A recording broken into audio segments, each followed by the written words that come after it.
പഞ്ചായത്തി രാജ്. പ്രാചീന കാലം മുതൽക്ക് തന്നെ ഇന്ത്യയിലെ ഗ്രാമങ്ങളിലെയും മറ്റും ഭരണ സംവിധാനം വളരെ വികസിതമായ ഒന്നായിരുന്നു. ഗ്രാമഭരണ സംവിധാനത്തിന്റെ പഞ്ചായത്തി രാജ് സിസ്റ്റം വന്നത് തന്നെ ഇത്തരത്തിൽ വികസിതമായ പ്രാചീന ഭരണ സംവിധാനത്തിന്റെ വേരിൽ നിന്നായിരുന്നു. പഞ്ചായത്ത് എന്ന വാക്കിനർത്ഥം 5 പേരുടെ കൂട്ടം അല്ലെങ്കിൽ കൂട്ടായ്മ എന്നാണ്. 1993 വരെ പഞ്ചായത്ത് എന്ന സ്ഥാപനം സംസ്ഥാന ഗവൺമെന്റിന്റെ കീഴിലായിരുന്നു. 1993 മുതൽ 73-ാം കോൺസ്റ്റിറ്റ്യൂഷണൽ അമെൻഡ്മെന്റ് അഥവാ ഭരണഘടനാ ഭേദഗതി പ്രകാരം പഞ്ചായത്തിനെ നിയമത്തിന് കീഴിൽ കൊണ്ടുവരികയും ഓരോ 5 വർഷത്തിലും തിരഞ്ഞെടുപ്പ് നടത്താൻ സ്റ്റേറ്റ് ഗവൺമെന്റിനെ ഏൽപ്പിക്കുകയും ചെയ്തു. ഗ്രാമസഭ എന്നത് ഓരോ ഗ്രാമത്തിന്റെയും കൂട്ടായ്മയാണ്. ഗ്രാമസഭയിൽ ഒരു ഗ്രാമത്തിലെ 18 വയസ്സിന് മുകളിൽ പ്രായമുള്ള അല്ലെങ്കിൽ പ്രായപൂർത്തിയായവർ എല്ലാം തന്നെ അംഗങ്ങളാണ്. ഗ്രാമസഭയുടെ ഉത്തരവാദിത്തങ്ങൾ എന്തെല്ലാമാണെന്ന് നോക്കാം.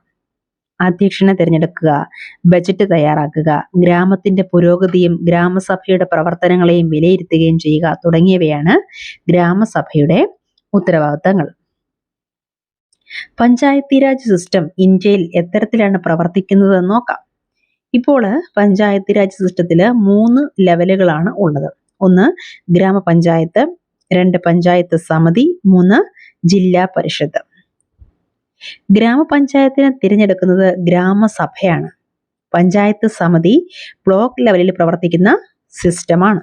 ജില്ലാ പരിഷത്ത് എന്നുള്ളത് ജില്ലാ അടിസ്ഥാനത്തിലുള്ള സിസ്റ്റമാണ്. ഇനി ഗ്രാമപഞ്ചായത്ത് എന്താണെന്ന് നോക്കാം. ഗ്രാമപഞ്ചായത്തിനെ തിരഞ്ഞെടുക്കുന്നത് ഗ്രാമസഭയാണ്. ഗ്രാമപഞ്ചായത്തിൽ SC ST അഥവാ പട്ടികജാതി പട്ടികവർഗ വിഭാഗത്തിനും 33% സ്ത്രീകൾക്കും സംവരണ സീറ്റ് അനുവദിച്ചിട്ടുണ്ട്. ഇതെന്താണ് ഉദ്ദേശിക്കുന്നത് എന്നാൽ ഗ്രാമപഞ്ചായത്ത് തിരഞ്ഞെടുപ്പ് നടത്തുമ്പോൾ നിർബന്ധമായും പട്ടികജാതി പട്ടികവർഗത്തിൽ നിന്നും പെട്ട ഒരു ജനപ്രതിനിധി ഉണ്ടായിരിക്കണം.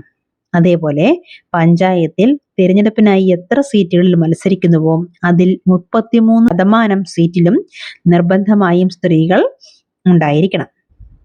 ഗ്രാമപഞ്ചായത്താണ് പഞ്ചായത്ത് പ്രസിഡന്റിനെ തീരുമാനിക്കുന്നത്. സർപഞ്ച് എന്നും അദ്ദേഹം അറിയപ്പെടുന്നു.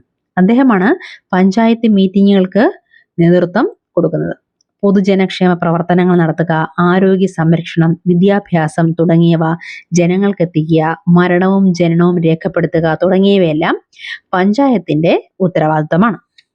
അടുത്തത് ഗ്രാമപഞ്ചായത്തിന്റെ പ്രവർത്തനങ്ങൾ എന്താണെന്ന് നോക്കാം. ജലസ്രോതസ്സുകൾ, റോഡുകൾ, അഴുക്കുചാല്, സ്കൂൾ കെട്ടിടങ്ങൾ, പൊതുസ്വത്തുക്കൾ തുടങ്ങിയവയുടെയെല്ലാം നിർമ്മാണവും പരിപാലനവും നടത്തുന്നത് പഞ്ചായത്തിന്റെ ഉത്തരവാദിത്തമാണ്. പിന്നെ പ്രാദേശിക നികുതികൾ ഈടാക്കുകയും ശേഖരിക്കുകയും ചെയ്യുക, സർക്കാർ പദ്ധതികൾ നടപ്പിലാക്കുക, ഗ്രാമത്തിൽ തൊഴിൽ സൃഷ്ടിക്കുക തുടങ്ങിയവയും ഗ്രാമപഞ്ചായത്തിന്റെ പ്രവർത്തനങ്ങളിൽ പെടുന്നവയാണ്. ഗ്രാമപഞ്ചായത്ത് പ്രവർത്തനങ്ങൾക്കുള്ള ഫണ്ടുകൾ എങ്ങനെയാണ് അവർക്ക് ഉണ്ടാകുന്നതെന്ന് നോക്കാം. വീടുകൾ, മാർക്കറ്റുകൾ തുടങ്ങിയവയിൽ നിന്ന് ലഭിക്കുന്ന നികുതി, വിവിധ വകുപ്പുകളിൽ സർക്കാർ പദ്ധതികളിൽ കൂടി ലഭിക്കുന്ന ഫണ്ടുകൾ, ജനപദ്, ജില്ലാ പഞ്ചായത്ത് തുടങ്ങിയവയിൽ കൂടി ആണ് അവർക്ക് പഞ്ചായത്തിന് ഫണ്ട് ലഭിക്കുന്നത്. കമ്മ്യൂണിറ്റി പ്രവർത്തനങ്ങളിലൂടെയും മറ്റും ലഭിക്കുന്ന സംഭാവനകൾ തുടങ്ങിയവയാണ് ഗ്രാമപഞ്ചായത്തിന് ലഭിക്കുന്ന സാമ്പത്തികമായുള്ള സ്രോതസ്സുകൾ. പഞ്ചായത്ത് സമിതി ബ്ലോക്ക് ലെവലിലാണെന്ന് പറഞ്ഞു. ഒരു ഗ്രാമത്തിലെ എല്ലാ പ്രശ്നങ്ങളും ലോക്കൽ ലെവലിൽ പരിഹരിക്കാൻ സാധ്യമല്ല. ഗ്രാമപഞ്ചായത്തിന്റെ പ്രവർത്തനം പരിശോധിക്കാൻ ബ്ലോക്ക് ലെവലിലുള്ള സംവിധാനമാണ് പഞ്ചായത്ത് സമിതി. പഞ്ചായത്ത് സമിതിയിലെ അംഗങ്ങൾ ആരെല്ലാമാണെന്ന് നോക്കാം.